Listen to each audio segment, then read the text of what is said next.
Bonjour, je m'appelle Camille Bondon, je suis artiste en résidence aux APM en juin et juillet 2024.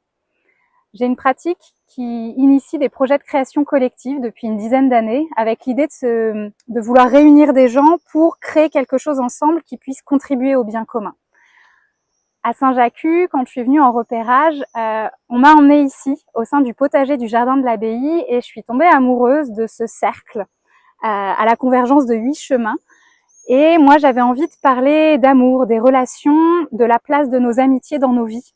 Et j'ai imaginé pour Saint-Jacques créer collectivement un monument pour célébrer nos amitiés.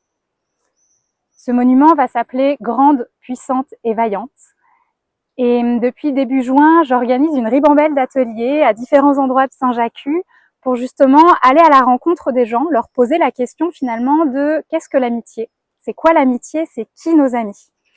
Et en continuant comme ça à parler, il y a plein d'autres questions qui ont émergé, de se dire finalement quelle place a la parentalité dans nos amitiés. Quand on entre en parentalité, qu'est-ce qui se passe ? Est-ce que le fait d'habiter proche favorise nos amitiés ? Est-ce qu'on peut être ami en famille, avec soi-même ? Et au fur et à mesure, il y a ce territoire-là de l'amitié qui prend de la place, qui s'élargit.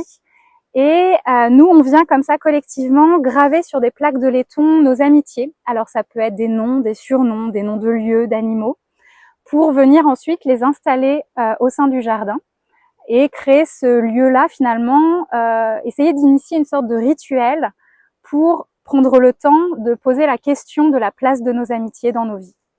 Ce qui me plaît dans ces aventures collectives que je peux initier, c'est comment la créativité de chacun et de chacune vient au service des autres. C'est-à-dire quand j'ai commencé moi à préparer la résidence, j'ai simplement gravé par exemple avec mon écriture les prénoms et les surnoms de mes amis.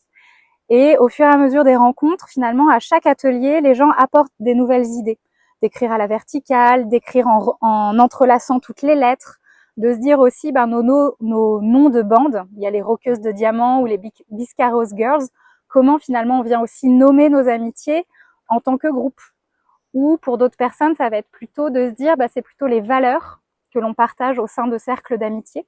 Et toutes ces choses-là, finalement, elles viennent comme nourrir un pot commun, une réserve d'idées dans laquelle les autres viennent s'inspirer. Et c'est ça aussi que je trouve intéressant, c'est de comment embarquer des gens dans un processus créatif et de leur montrer un peu toutes ces étapes-là de l'émergence d'une idée.